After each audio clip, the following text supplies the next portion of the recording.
Hey, what's up, gamers? Skelomystic.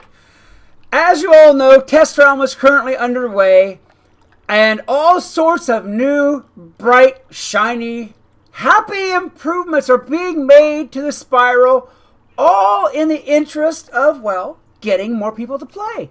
And okay, you know what? It's a game company. It's a game. Of course. Why would they not want to increase their profits? Why would they not want to increase their playability? Sure. As Awesome the Sauce, the Mighty, once said, PvP is so good right now. Is this a dream? Here it is, in black and white. Okay, great. PvP is great. New spells are coming out that are nice. I won't say great, I'll say nice. But what about for those of us who like it out here in the real world? We like to fight monsters and battle bosses and smash cars and, well, there's no cars. But anyway, you know what I'm saying. What about us out here in the PvE world who would like some improvements too? Sure, new spells are nice, but we get new spells all the time. I am definitely not some kind of marketing whiz or have a degree in marketing or any of that stuff. I don't have any of that. But you know what? I've been at this game for a long, long time. And I can tell you right off the bat, 3 things that would make this, not only this game more playable for us, but it would make it so much more playable that people would actually play it more. More people would play it more. Soon, we'd be back to 2010 levels. Well, Skel, what is it you ask? Skel, what are these supposed improvements that you have in mind? Let's talk about those. All right, I guess I should go with probably smallest to best first. So let's go with the smallest first. This is one that's been on my mind for a long time, making videos and stuff like that. But not only on my mind, because I see it all the time in chat, in forums, heck, here in the game world. People can't solo a boss, so they get a team. Well, then the team, unless the team is efficient and team knows what they're doing, they can't, as a team, beat a boss. And in response, KI put up a team-up kiosk where you can go and put up a boss that you're having trouble with, and you can get a team and get in there and slam, bam, thank you, man, that boss is done and you're on your way, right? Wrong. Not necessarily. Because then the next complaint, yes, I know as PvE players, we are an ever-complaining bunch. I understand that too. But anyhow, then the next complaint was, well, all these people who are joining team-up suck. They're terrible. They don't know what spells to use, or they don't bring spells, or they want you to carry them. They want to come to the team up and be AFK, and basically just ruin your life for you for the next hour or so. Or they want to get mad and leave in the middle of the battle and just ruin your life for the next hour or so. Okay, this is my proposal for that. Sure, the team up kiosk is a good idea. I'm not saying that it's not. On paper, it's a great idea. Here's an even better idea that they're already doing. Let me get this like blue wisp out of my face because yeah, it's distracting. There you go. Here's an idea that they're already doing that they could further even more. The skeleton key bosses are all scalable. The boss and the difficulty will scale to the level of the lowest wizard that's in there.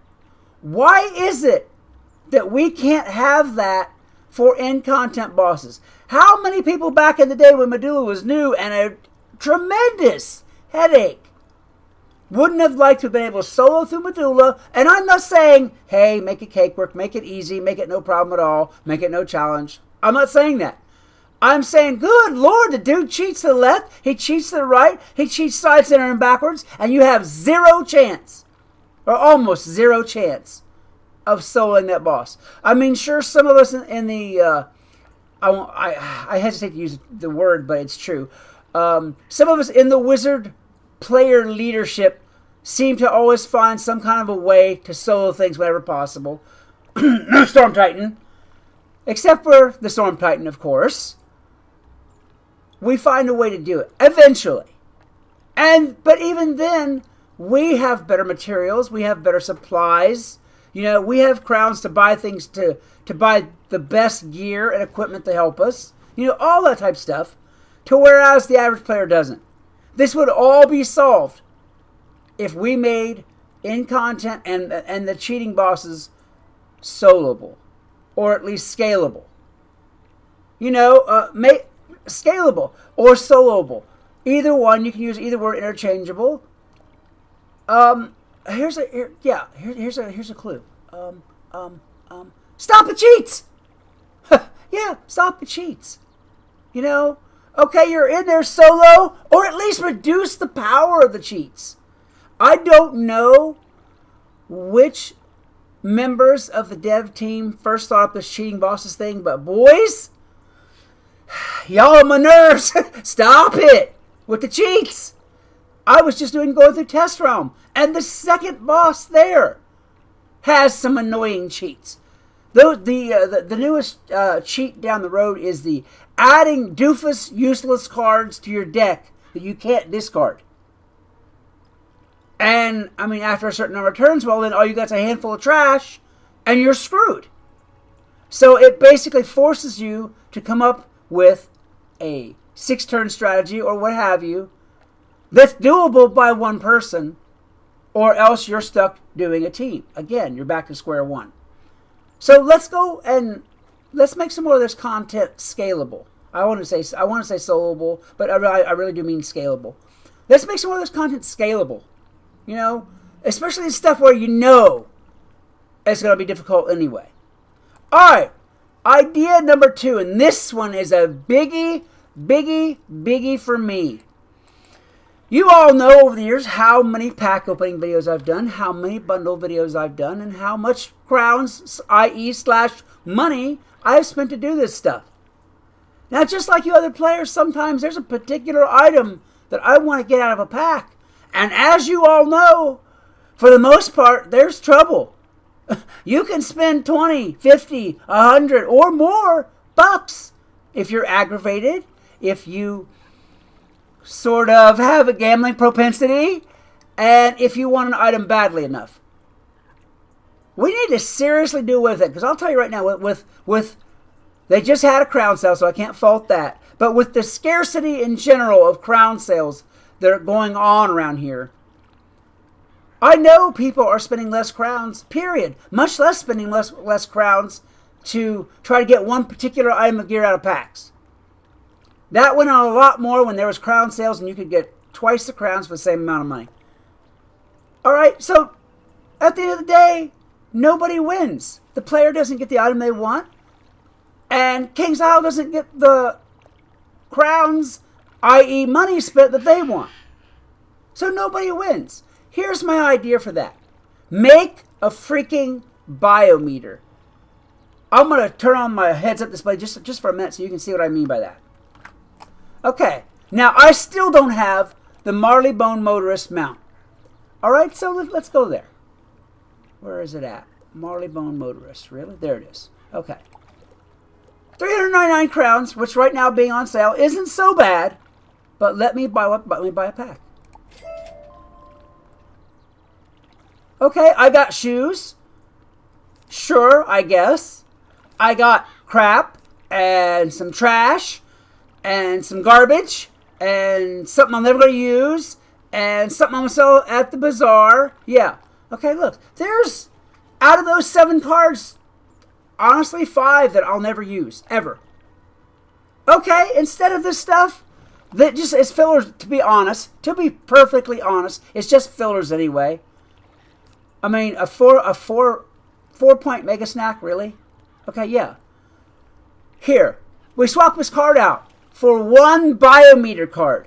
That's B-U-Y-O-meter, not bio like in life, just in case you're wondering. Biometer, like in, hey, I've spent some money, I want something for it. Okay, they're going to have fillers in these pack decks, or in these deck packs, well, whatever, deck packs, pack decks, whatever. They're going to have fillers in these things anyway. They are. It's just the nature of the thing. It's not like they're going to give you 7 good cards of awesome stuff that you can use all the way around. Yeah, okay, that's just too much to ask for. We're not going to have that. So, make this card a Biometer card worth, say, 1 point. Maybe they have another card that's worth 5 points. Okay? Okay.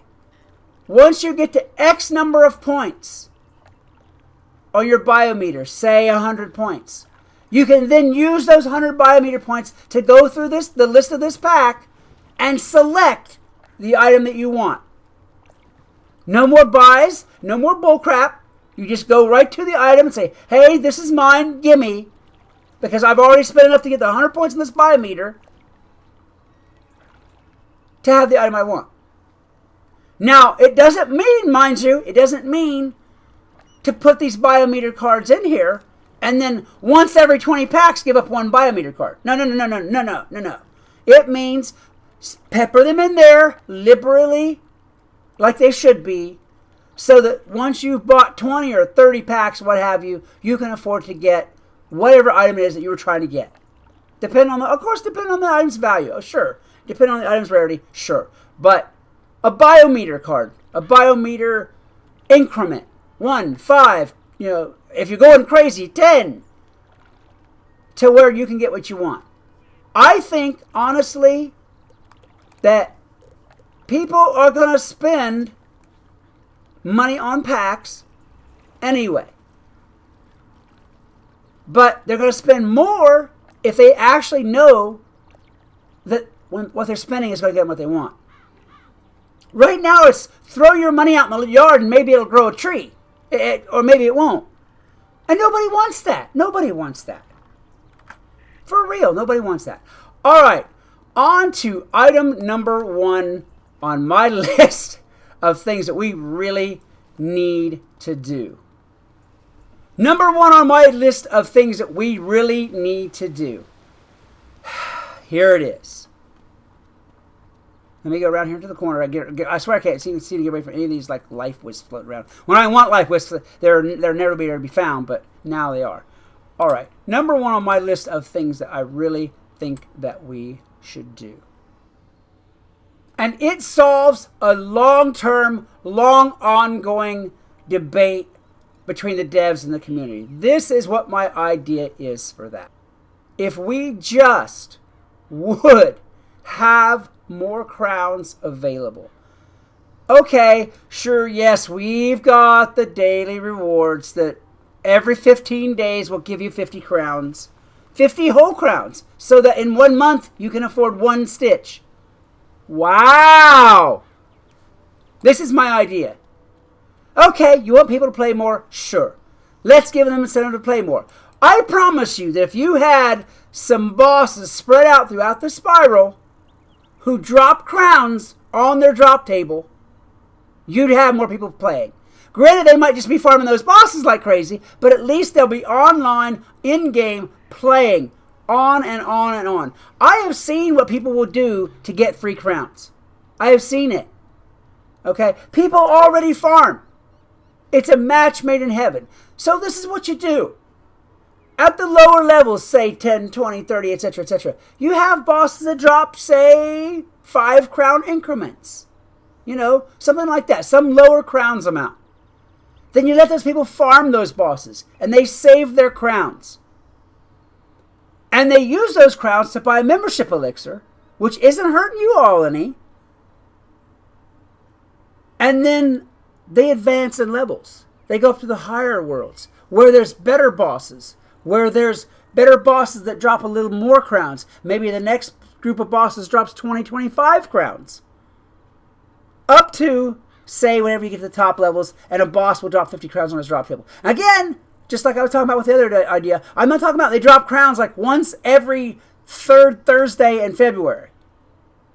I'm not talking about that. I'm talking about, call it as an uncommon drop, as an uncommon level drop. Every 5, 10 fights, something like that, they'll drop an amount of crowns. It can be 10 crowns, 15 crowns, blah. Come on. I don't have to go on about every crowns amount. But it can be between 10 and 50 crowns. If you are dropping free crowns up in the higher levels, people will scrape and scrimp and work and work and work and work to get up there to get those free crowns. They will do that. Put some crowns on the drop tables of some of these bosses and see what happens. You'll have more playtime. You'll have a bunch of higher membership.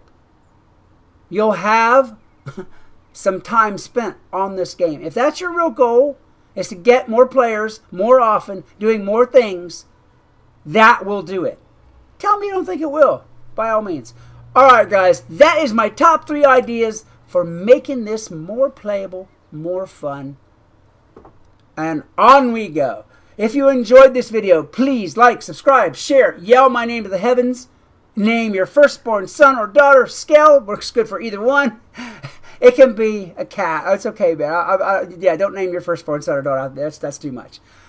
And whatever else you do, always love the game. Peace.